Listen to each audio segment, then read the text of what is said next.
So 40 years of cultural site stewardship, lessons learned from the National Site Stewardship Network Survey. And I'm going to explain to you what the network is and all of that as we go. So things that I'm going to cover, I'm going to give you an introduction to what the network is and why we did the survey, and a bit of history on site stewardship. And then I'm going to cover some of the different types of programs, because we had programs from all over the country. Talk a little bit about what the results were and what the ultimate outcomes of this survey and the network are, and what's available for you guys. So the Nevada Site Stewardship Program, as I said earlier, because it's in the previous presentation, is a group of trained volunteers who assist the land managers in monitoring and reporting conditions of archaeological sites on public lands in Nevada. Our program was created in 2005 through NRS 383.075. And you can also go to our website at the bottom here. We have a nice QR code for you. I'm going to be talking about stewardship throughout this whole thing, so I thought this would be a good place to get us started. So the origins of site stewardship. Site stewardship, archaeological site stewardship, is a relatively new thing. It has been around for 40 years, but it depends on how you look at it. The earliest examples of site stewardship, or the oldest living programs so far, actually were in Britain. And they basically were started because of rising sea level. I know sea level in the 80s was not as big of a deal, but rising sea levels and coastal erosion, and just a general fear of, growing amount of people. Britain is one of the most populated islands in the world. And so they decided they wanted to be able to keep track of and survey, and if necessary, excavate any archaeological sites that were on the coast that were slowly disappearing. In the United States, the stewardship ethic didn't quite come in until the Archaeological Resource Protection Act. So it was also in the 80s-ish, a little later on, when after the Archaeological Resource Protection Act, which was enacted in 1979, archaeologists honestly thought that that would be it. People would know there's a law there, and they would respect that law. And they were finding pretty quickly that that was not true. A lot of people were still going out there and collecting, even though there was a law there protecting it, and even though a law had actually existed previous to the Archaeological Resource Protection Act. So that was one aspect of it. The other aspect of it was that in the 1980s, that's when ATVs started to get popular, and off-roading vehicles and doing off-roading as a recreational activity became popular. Now, up until then, the Forest Service and the Park Service only had to worry about the stuff that was immediately on trails and easily accessible for people to go and visit. And then they didn't really have to heavily worry about people going off trail or out into the middle of nowhere.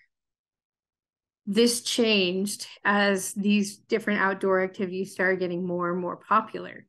And as those activities got more and more popular, more damage started happening to sites, especially the ones that were farther out.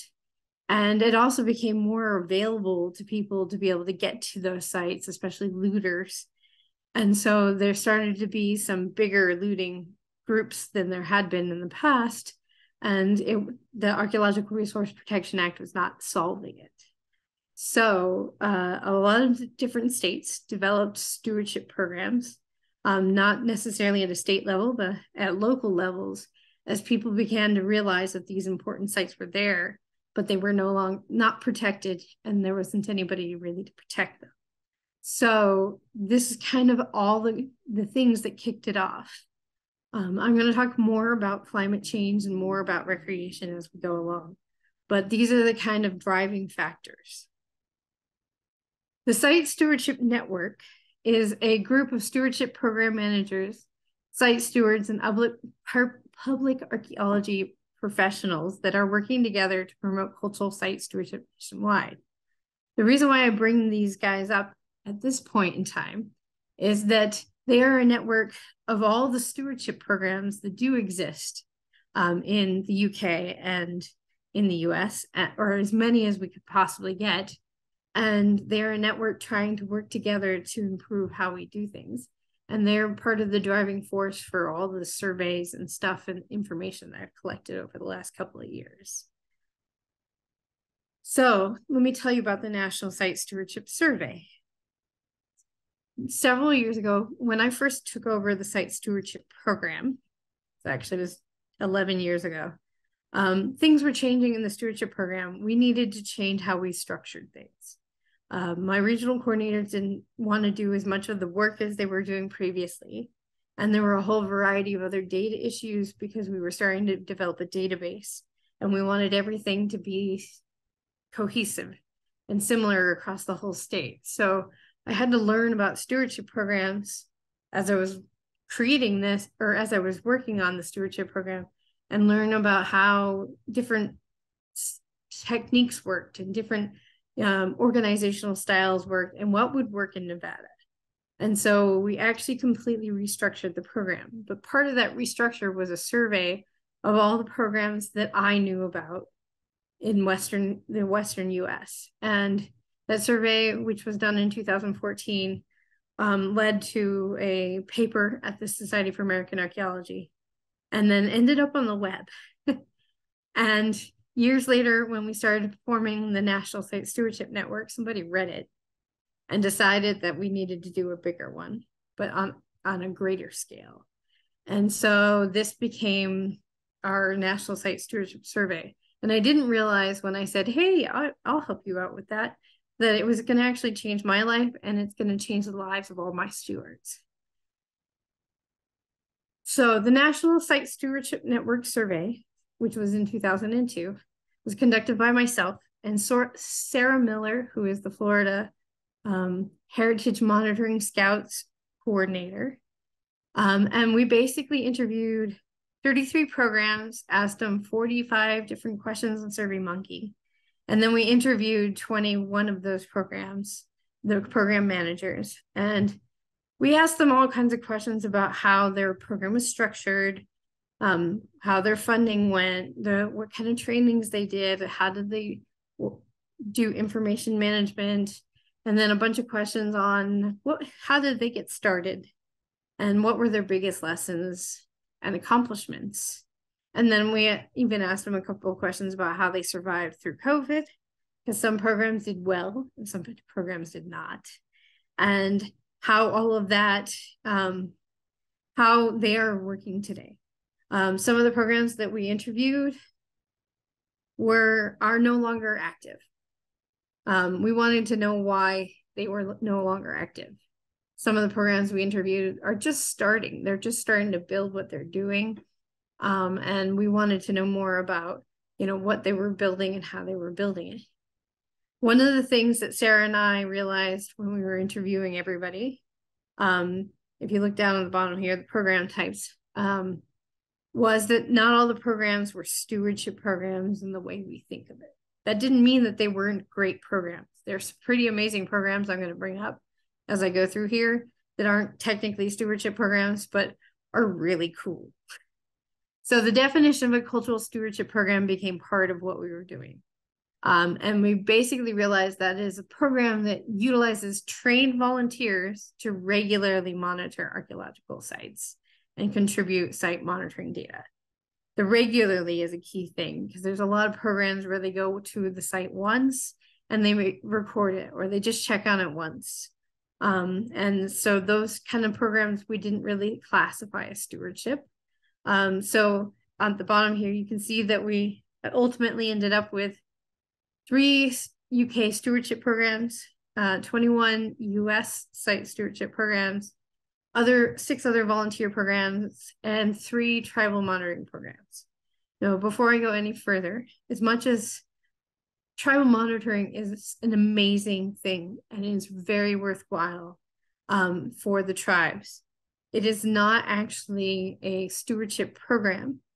Instead, tribal monitors are part of the Section 106 of the National Historic Preservation Act process. And their job is whenever there's digging in areas where there could be possibly cultural resources, the monitors monitor that digging and stop them if they start to find resources, and then work with them to figure out what to do with them. But because we have similar names, that's where we kind of had to go. So what is cultural site stewardship versus monitoring? So the programs, and there are many different forms. The programs each had different things that inspired them. So one of the major things, like I said earlier, was climate change. Climate change was a major one in the UK and the US and like in England and Scotland and on the Thames, and there's a bunch of other programs that are out there, but they're basically monitoring sites that are along the coast and either doing rescue archaeology, which means that they're excavating them before they get inundated, or they're monitoring them to see how over time wave actions start to cause damage to the sites. They do a lot of survey because a lot of the coast, there's large amounts of coast that need to be surveyed. They do a lot of survey expeditions. And they are basically out there whenever they can to try to keep track of what's going on the coast and what kind of heritage is there and what can be lost. And these programs are amazing in how well they do this. And they have earned themselves a right to be the first ones I talk about because they have been doing it for so long. And they've done a lot of archaeology in the different countries that they've been done in. So the wonderful thing, one of the things that you're going to learn as we go through is that stewardship programs learn from stewardship programs. So the Heritage Monitoring Scouts in Florida got created way more recently than the Citizen and Sharp programs in England and Scotland.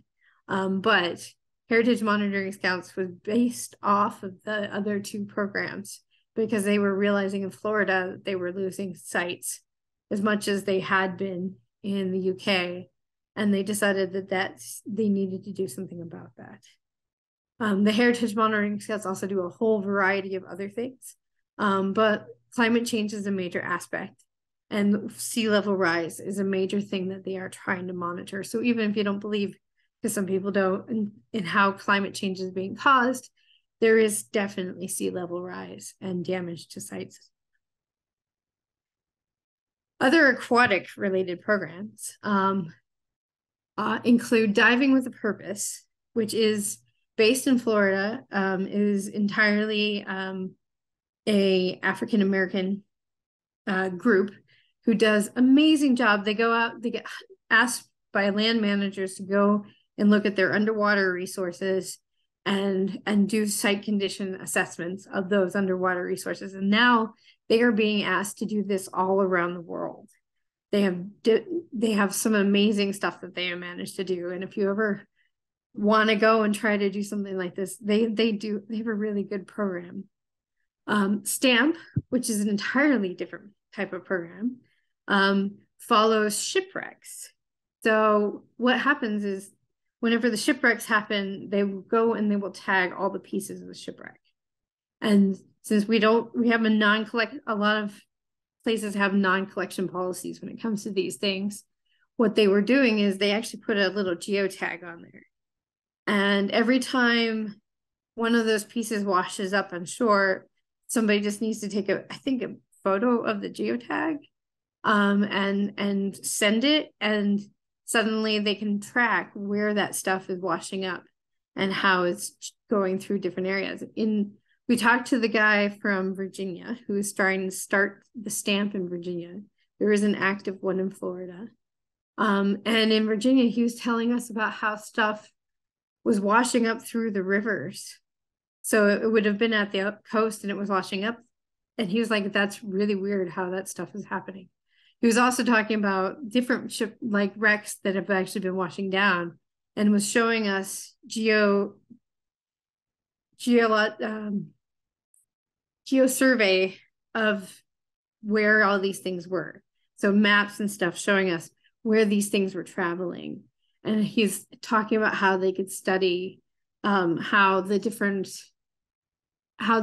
waterways work based on that. And what they were doing, instead of using regular volunteers, is anybody who comes across a piece of the shipwreck can just click on their phone and tag it, and then they know that that piece is there because each of them has their own unique tag. It's a really awesome program, and I hope that they continue to do it. They just got started, so they're still getting funding, so I hope that they get their funding. And I'd love to see where it goes from there. Then the Thames Discovery Program, which is actually older than the two other UK programs that I was talking about, is basically looking at different sites that are along the River Thames in the UK. And they were monitoring those sites and how they've changed over time, and being able to track how those things change over time. I don't know if they have an underwater portion to them, but I do know that there's underwater archaeology in the Thames. But I think that this is about the ones that are on the edge. And if you don't know how that happens to the sites, is whenever you're on the edge of a waterway of any sort, the wave action slowly eats away at the sites. And so we only have so long to be able to study them before the site is washed away completely. The stamp shipwreck tagging might actually help with some of this if you have big enough pieces that you could keep track of. But for the most part, we have only a short while before whatever wave action actually destroys whatever site we are looking at. So the Thames Discovery Program is trying to keep track of all the sites that are along the Thames, and doing an amazing job in doing so. So the Eastern US, hold on a second.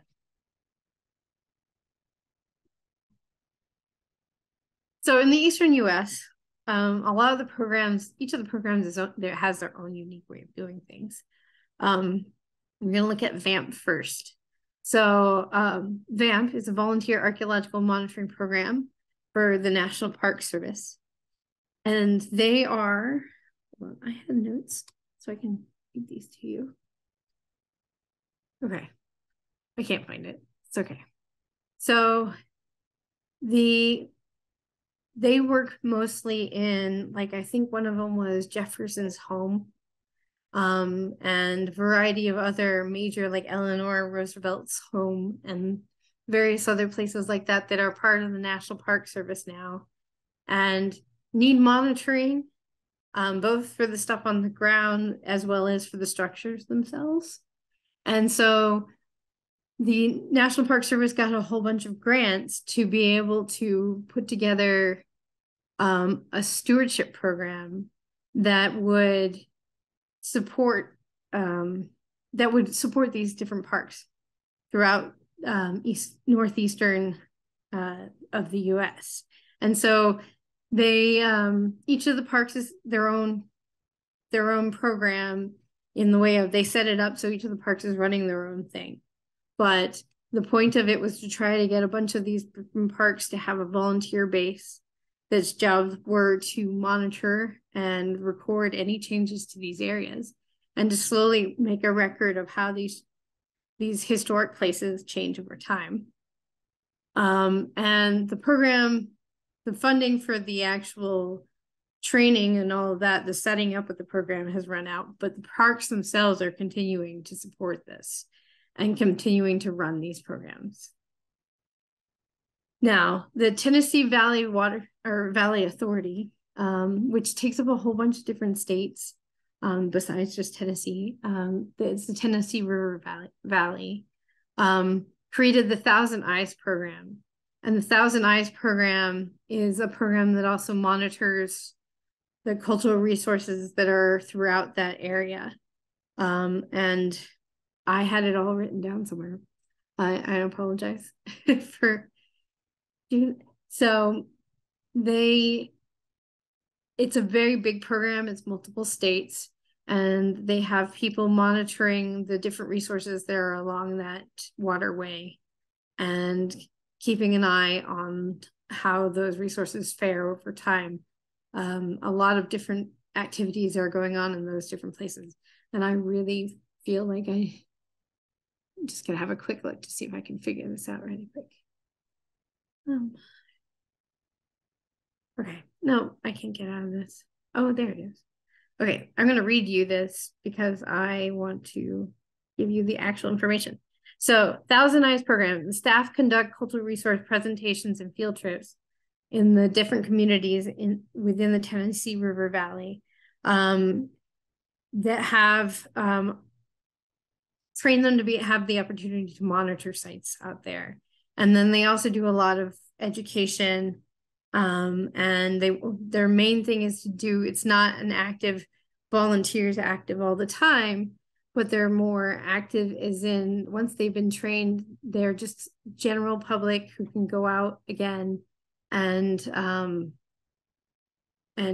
can identify when damage is happening to sites so that the people in management can go out and handle that.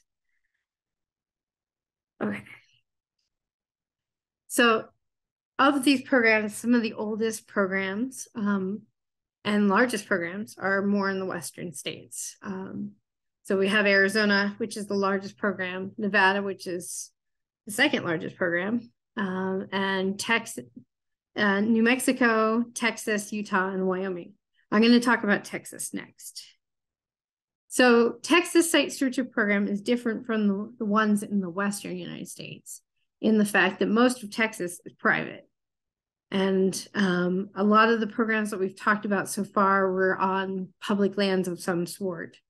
But most of Texas is private. So when Texas put their program together, and it is, like I said, one of the oldest programs in the United States, if not the oldest in the United States, their priority was to teach preservation. They wanted to be able to record as many sites that were possible in Texas on anybody's land, to be able to educate the public on what they have on their land, monitor major resources that are known, and then they do a lot of mentoring. They nominate things to the National Register, and they do a bunch of different types of projects, record or excavate, and record collections that are in private hands because a lot of this stuff is private. If you excavate on private land, those artifacts belong to the people who own the land, and they create their own publications and do a lot of salvage archaeology, which is, when sites are disappearing, this is what they can do. And they do a lot of different activities besides just monitoring. If you look in this top right-hand corner, you're going to see they have lots of different regions. Because Texas is so big, you can't just have small regions. Or you can't just have one, large, like a couple of large regions. You're going to need a lot.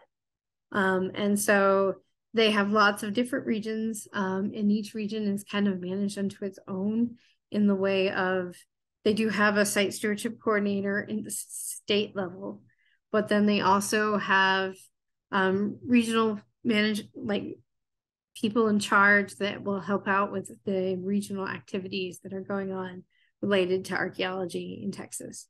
And it makes it very community-based. And it means, though, that the stewards themselves have a relationship that is a trusted relationship with the land managers. And the land managers trust not only the stewards, but the state to be able to keep track of all of the archaeological information that basically tells them the history of Texas. And they wouldn't have that if there wasn't that handshake kind of agreement and okay between the land owners and the state themselves, in the fact that they all know that they can learn so much from these places and that they can preserve these places better when they work together. And I am just amazed at all the different things that come out of Texas for this, and amazed that they are managed to do this, because my program is entirely public lands, And so a private lands-based program must have a lot of moving parts. And I've met Becky, who's in charge of it, and she's amazing and she just knows everybody. It's wonderful to be able to talk about and to be there. At some point, I want to go over there and have her show me around at least a little part of it where she lives. Anyway, so in the Western United States, we are what we call public land states. The states that are west of Texas are by mostly the largest public land managed states in the country. So, for instance, Nevada itself has 87% public lands, almost 88% public lands. I've seen the number down to 86, depends on who you talk to. But no matter how you look at it, the vast majority of the state of Nevada is public lands. Utah has a large amount of public lands. So does Oregon, Arizona, all of us, all the way down. The reason why Alaska doesn't have as many public lands and is not as high on the list is because a large percentage of their land that is open land is actually tribal land. And so they have a whole other range of things to handle. But the programs in the Western United States tend to be based on the public lands. And they're based on public lands and public land managers and how all of that works. A lot of us may not work very much with the private sector. Some of us do. It depends upon the program. But for the majority of us, it's because we are working with federal agencies and protecting public lands in one way or another. And as you can see, we got most of the states in the Western states. Washington, we couldn't find anybody who was in charge of that. In Idaho, I did hear from a program that was there, but we asked them to fill out the survey and then we didn't get anything back from them. But I'm hoping eventually we can bring them into the group because it'd be great to have. Now, another thing about these Western state programs, Arizona has been around since the Arizona program has been around since the mid 80s. And there was smaller programs in California in that time period as well. They were part of the driving force for that. Over the years since then, a lot of these other programs have developed with Arizona being our base, the original that we're all trying to not necessarily copy, but use as an example as we are developing our programs. Though some of us are very different, California is very different. And I think I'm going to talk about that later as we go. So what all these things have in common, they all have large amounts of open public land. They have visible resources. If you are an archaeologist and you're working anywhere else in the United States, your resources are underground. You have to learn how to do geophysical survey and a bunch of other things in order to be able to find them. But our stuff's sitting on the ground and visible, readily visible. Federal land managing agencies of all the sorts, especially the ones that are on this particular slide, manage a good portion of that land. There's heavy outdoor recreation in these states, growing urban populations, active tribal communities, and rural ranching and farming communities, all of whom have an effect on cultural resources in one way or another. There's also, didn't have it quite on here, but then there's the community of people who just really care about these resources that's growing within each of these states that really wanted to do something to help manage these lands. Especially since the federal agencies are always kind of understaffed, or even with a full staff, you have one person for millions and millions of acres. And so it's impossible for them to monitor all the important places. And so these states, these programs have developed because of these things. So moving to the survey results. So one of my goals for doing this survey was, like I said originally, is how to make our program work In the modern times, or since then, my goal is to how to make our program work better, or at the very least, continue. Our site stewardship program goes up and down over the years, depending upon what activities are going on, who's managing the energy. I've been doing this for 12 years. I'm a little tired, but I'm going to keep going. But it is one of those things of there's a lot of stuff to do, and I need new ideas because I've been doing this for so long. It's like you get stuck in a rut. So doing the survey really helped with that. So a lot of the survey was more about management. So some of the biggest questions we asked everybody was, what is the biggest lesson you learned? So these were all the program managers. What is the biggest challenge you had? And what is your greatest accomplishment? And a lot of them talked about how their management supported them, or if they didn't have management support. Some of the programs were nonprofits that are standalone. A lot of the programs were related or linked to a greater organization. Like the Nevada program is linked to the State Historic Preservation Office in Nevada.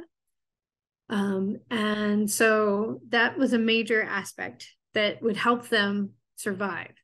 If you have a management organization that's going to pay for you and support you, that's a big thing. If you have a management organization or if you don't have one and then you have to get all your own grants, your life is based on grants. Consistent management, building something that will last. Can the program continue when you change managers? It's a big question. Relationships, what kind of relationships does your program have? Funding, even though these are volunteer programs, it costs a lot of money to run the volunteer program, for coordinators to go out and do things, for swag and stuff to be able to appreciate people, whatever you can do. Volunteer management, there are quite a few programs that are run by archaeologists, and a few of those archaeologists, when we interviewed them, were like, I'm not good with people. They're like, I'm amazed that people stay. And so volunteer management is a key thing, and unique adaptations everywhere. Each of the programs is at least a little bit different. So management support, we have programs that are managed by various different things. There's a good 25% of the programs that were surveyed that were managed by SHPOs. A lot of those, or almost all of those, were in the Western United States. And like I said, Arizona started it, and it was in their Arizona SHPO. And so a lot of the other Western states decided that they were going to have their programs in their SHPO as well. Not all of them, but some of them. There's quite a few government organizations or agencies, like field offices and stuff, that created their own programs. There's a couple of universities that created their own programs. And then a lot of it's either a federal nonprofit relationship or just nonprofits. And we do have like a couple of museums and archaeological societies. There's some places where the stewards, or where the people who were part of the archaeological society, just kept wanting to learn about archaeology. And then they were like, we want to be out there and doing things. And they created their own program by wanting to be able to do all of that. And having been working in Nevada and learning about our history, we started off with NRAF, the Nevada Rock Art Foundation, created their own stewardship program. And then you also had the Nevada Archaeological Association, and they had their own things. And you had one in Lincoln County, and you had one in Elko. And then eventually they all condensed together into the programs that we have now. Consistent management was talking about how everything, like how to hand the program over. If you walk into my office right now, I couldn't hand it over very well because I have a lot of stuff that still needs to get filed. But I also have a lot of interns. So hopefully we can get through some of that. I'm not planning to go anywhere soon, but it's still one of those things that's in the back of my head at all times. But having a filing system that everybody can recognize. Being able to track the data, we have an amazing database. And we actually just got a grant to build a new one. So I'm looking forward to doing that. I'm right now in the process of hiring a programmer to build that database. Standardization. One of the first things that I did, because each of the regions in Nevada were working differently, was let's standardize the forms and let's standardize the system so that the data goes from the forms into the database. We also standardized agreements with the agencies, so that way all agencies have the same expectations, made policies and procedures that were pretty standardized. Our data collection is standardized, and we try to standardize the marketing. Sometimes, like by keeping it to the colors and things that are related to the stewardship program. Sometimes we get a little excited. Some of my interns are like, let's make it colorful. So you will still see that, but we try. Mentoring. So they do say that you should have either 2 program managers or mentor a successor. I got very lucky when I took the program over. My predecessor moved into the office across the hall. And so I could ask her lots and lots of questions. I'm really hoping that if I do move on, I'm a resource for whoever starts next, because they're going to need it. It takes a lot to run these programs. There's hundreds of people to know and to recognize their names and where they go and who they know and all of that. And so it takes a while. And then funding. Funding is a really major thing that you need to make sure you have consistent funding. If you're based on grants and you lose your funding, your program's over. And if you lose the funding because the organization that is managing you stops funding you, your program could possibly be over. I have to say the California program lost their managing organization or their assisting organization. And they've been doing an amazing job since staying afloat. So I give them kudos like nobody's business for being able to go on their own. Funding sources are another thing that we have to keep track of. There's so many things we're paying for: travel, marketing, training, all of this stuff. And so we try to find funds in various different ways. A lot of the funds that I have are resource manager funds, funds that are related to the grants or related to land management that come from, that are local to Nevada and local to the region. And so that's where I get my external funding. The main funding for the stewardship program comes from the State Historic Preservation Office. Other programs have other types of funding. And some programs even do fundraisers, and they have partners.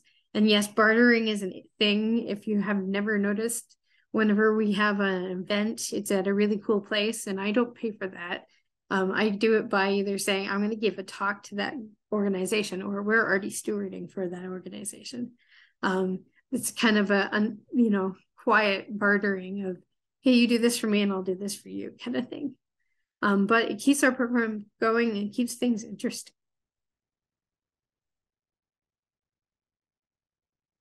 Oh, and at the bottom here, you're going to see that many government programs have associated nonprofits that get funding and support. So you saw at the beginning that this is NVFCP and Site Stewardship Speaker Series. NVFCP was developed by myself and Rayette Martin to be a support system a little bit for stewardship, but also more to be an educational system. I only have so much time and ability to educate on preservation. So the Nevadans for Cultural Preservation have taken that and are rolling with it, and they're doing amazing things for education. And they still do support the program, and they still do help promote what stewardship is and preservation in Nevada. So it's worked out really well. Relationships. So when you're running these programs, you need to have a lot of relationships. So you have land managers, funding sources, associated organizations, stewardship programs, volunteers. All of these things are really important to have and to develop. And when when Utah was trying to create their site stewardship program, Chris Merritt, who is the SHPO there, basically called around to all the programs. Excuse me, I'm getting over a cold. he called to all the programs and asked them what was good and bad about their programs and what he could utilize and what information they could glean from us.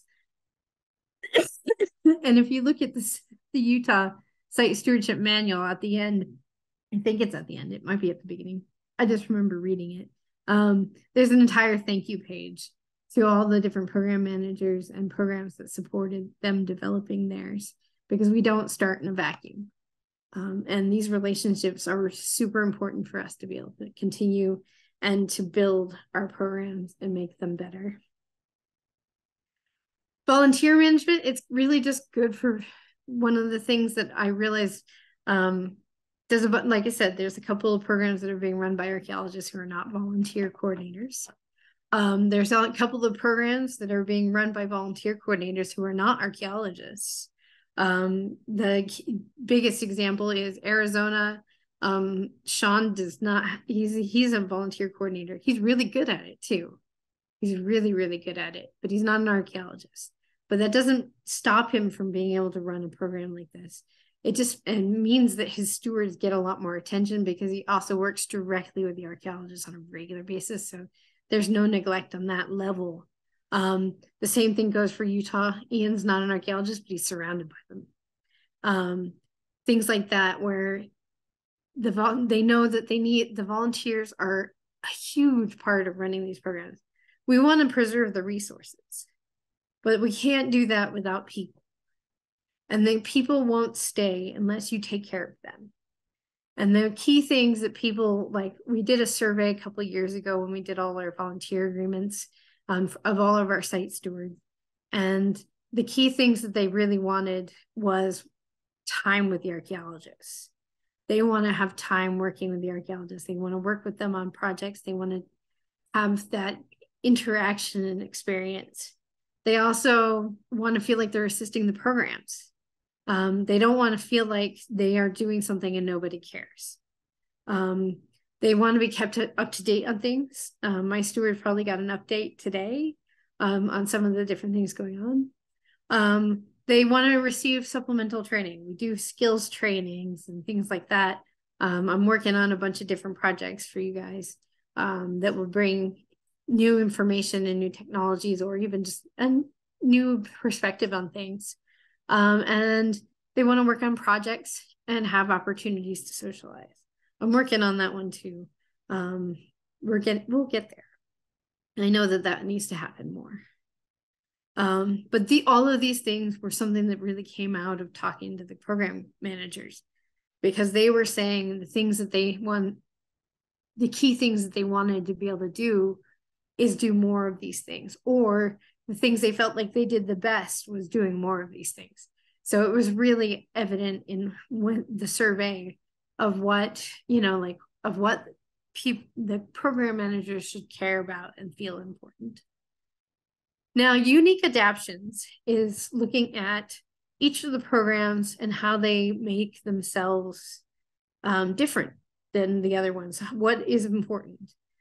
When I first started, I went to a California Archaeological Site Stewardship Program training.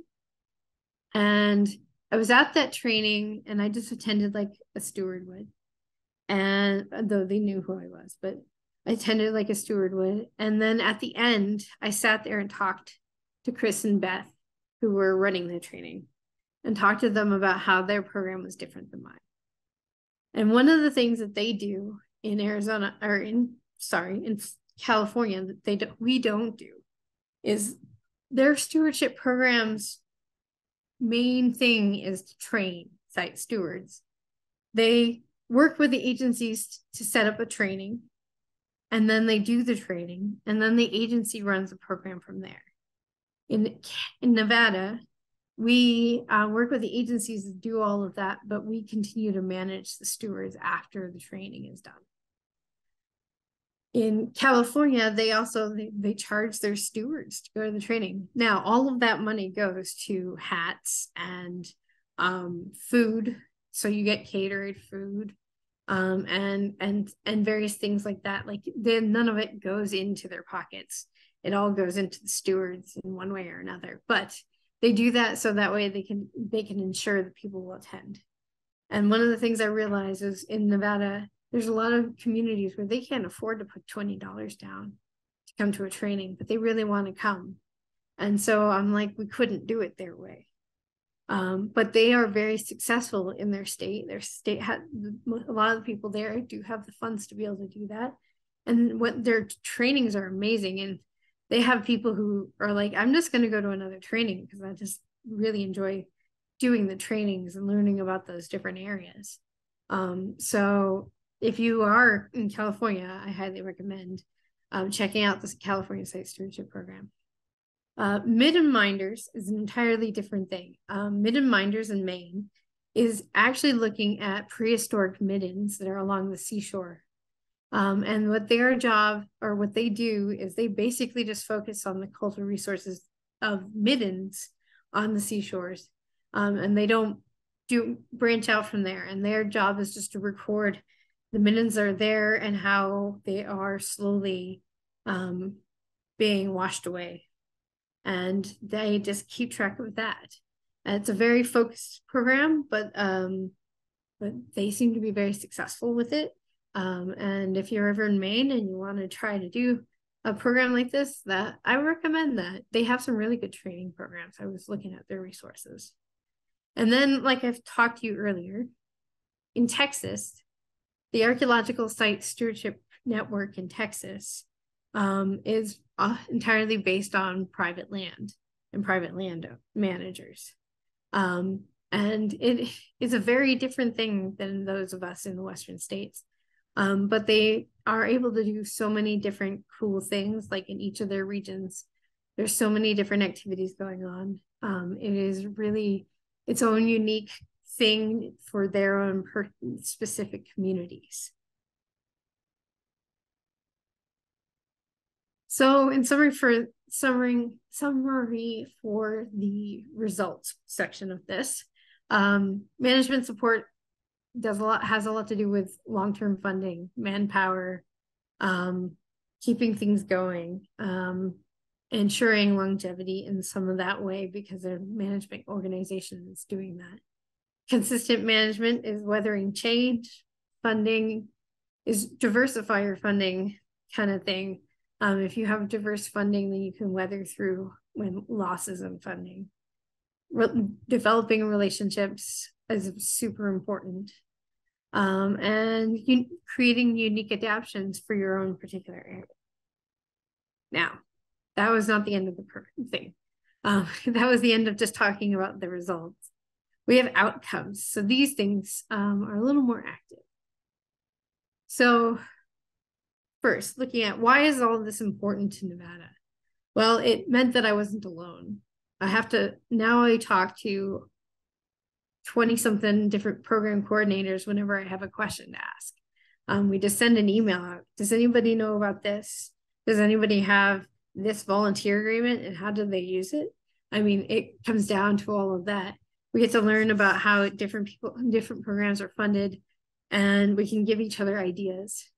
The connections allows for sharing. So we actually have a shared drive where all the different programs have put their major training materials and we can utilize those. And so some of the programs have actually been revamping their trainings because they're looking at other programs going, oh, I could do this.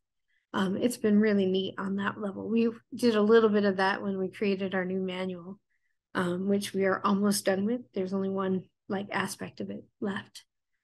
Technology has been a big one. A lot of the programs have databases.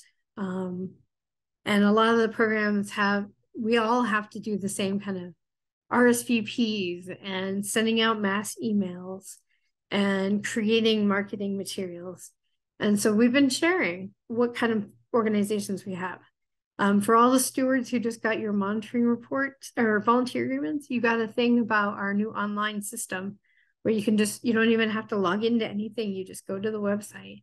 And when you go to submit your monitoring form, you just type it in, upload your photos and go. And that came from, I got that technology from Utah. And we've been sharing various different things like that.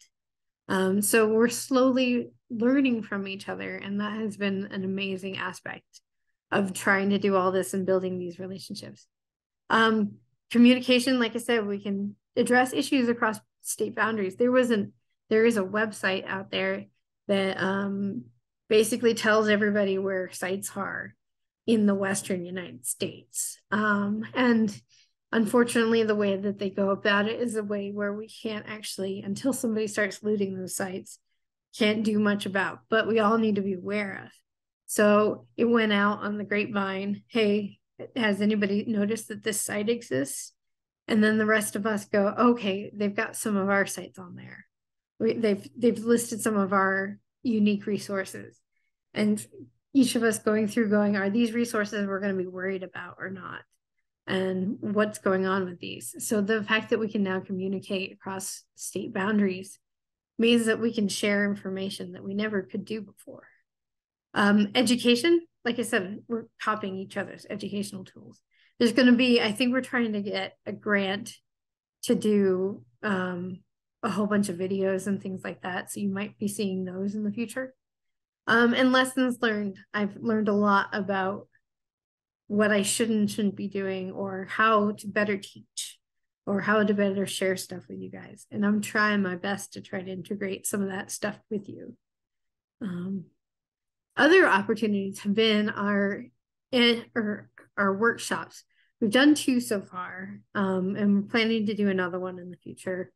But these workshops that are kind of national workshops, they're for stewards and program managers that can basically have talks and stuff, and have trainings and skill trainings, and have round tables and things like that, so the stewards from all of the different places can all work together.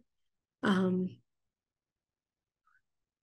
activity that is coming up, if you want to get involved, we are having a joint mini conference with Utah and Arizona. So mostly related to the Arizona Strip areas. This is going to be at Kanab, Utah. And we're going to be doing a food processing workshop and a photography workshop, and they have a crime scene workshop, and they have a lithics workshop. And then the next day we're going on a trip to one of the sites, and going to be able to check that out. So it's a Friday and half of the Saturday, but it'll be really neat to be able to see everybody. And we want to invite all of our site stewards and anybody who wants to be involved in these programs, because you're also going to learn about the other programs and the other resources in these different places, because there's a lot of different things that we share. And some of it is sharing stewards. I do know 2 of my regional coordinators are already signed up for this through the Utah program. And I thought, oh, that's nice, because they're there for both of us. So if you're interested in that, there's a link at the bottom, but I sent it out when I sent out announcements to our site stewards. And if not, I think you can Google it, but if you need it, feel free to contact me later and I can give you this contact information for this particular event. And I welcome you all to it. Okay. The last thing, I would like to recommend everybody join this. We have the National Archaeological Site Stewardship Network Facebook page that just got made a couple of weeks ago, I think, or a month ago. And they are slowly adding to it. What they're trying to do is any sort of events, especially online events like this one, can be announced on the network page. And that way you can attend events from stewardship programs all over the country. And we're trying to slowly grow it. Right now it's pretty small, but it's going to get there. So I highly recommend you liking the page, joining the page, and keeping an eye out for the different activities going on, because there's stuff from all over the place. And my dear friend Wanda, who used to run one of the stewardship programs in Utah, is managing it and trying to collect as much information as possible. So if you know of other programs going on, you can let her know. And if you want to post things about our program or about other activities that are related, we're always looking for new ideas. And so I highly recommend going and checking it out. So future plans. with all of this stuff and all of this interaction, we're still thinking of future ways of dealing with things. So there's going to be definitely more activities and opportunities available for site stewards, no matter which site, which state you work in, or which program you're working with.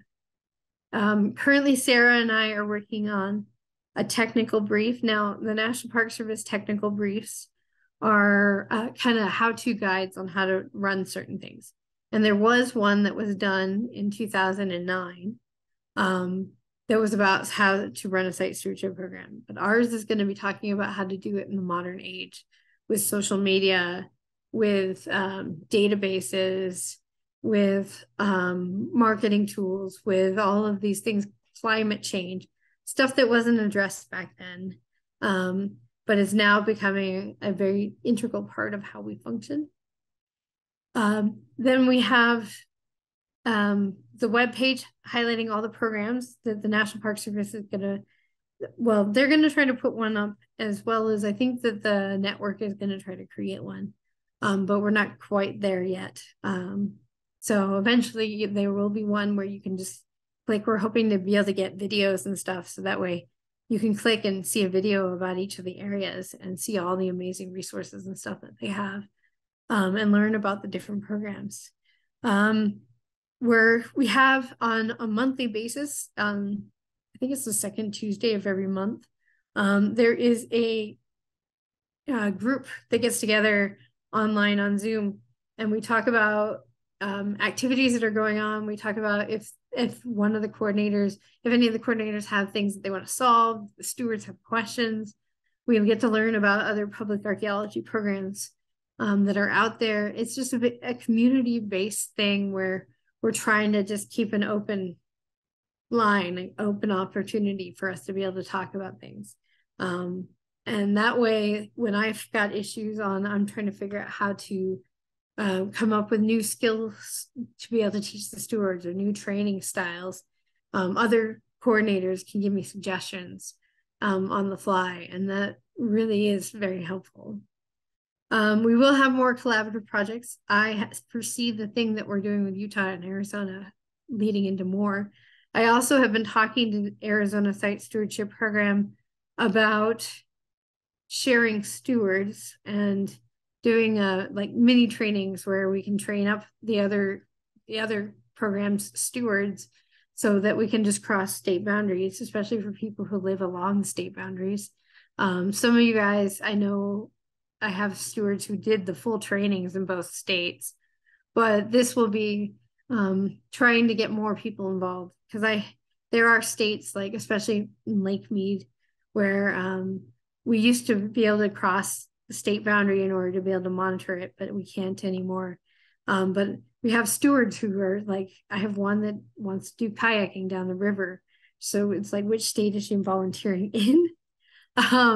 Is the hard part. Like, which side of the river is she on? I'd rather her just be trained in both and be able to go and do whatever she needs to do. So this is kind of us trying to figure out how we're going to take our trainings to do that.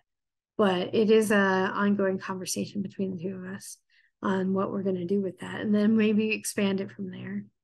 And then group funding. We're trying to figure out how we're going to pay for videos on a website, how we're going to, if we can do maybe a basic database that new programs coming in will learn how can take and then make it their own. And we're trying to come up with other options and opportunities that we can support programs throughout the country, because none of us get paid enough, and none of us have enough funding to be able to do everything we want to do, or to truly feel like we support the programs. I know our program, since Rayette's no longer working for me, has slowed down, because I only have so much time and bandwidth. But luckily this survey has actually really helped me in figuring out ways to work around some of that. But it would be great to have more funding. And so this was another opportunity as a group for us to possibly get more funding. Okay, I just want to acknowledge all the programs that participated and all the responses from everybody and all the interviews, and especially Robbie Boggs, who basically went through all the transcripts from all the interviews and wrote them out. She did an amazing job. And so that was super helpful and really amazing for us to be able to do. If you want to learn more about the different programs and how programs function and management and stuff like that, you can look at Sophia Kelly's technical brief 22, Britt McNamara's Care and Feeding, an exploration on how archaeology and site stewardship program volunteers and managers define priorities. And actually some of the survey that I just sent out to our site stewards was asking about priorities because of some of the things that I've been reading. And then we're in the process of publishing the survey itself. Otherwise, I want to thank everybody for being here. And if you don't know about the stewardship program or haven't participated, feel free to go to our website and learn more about it.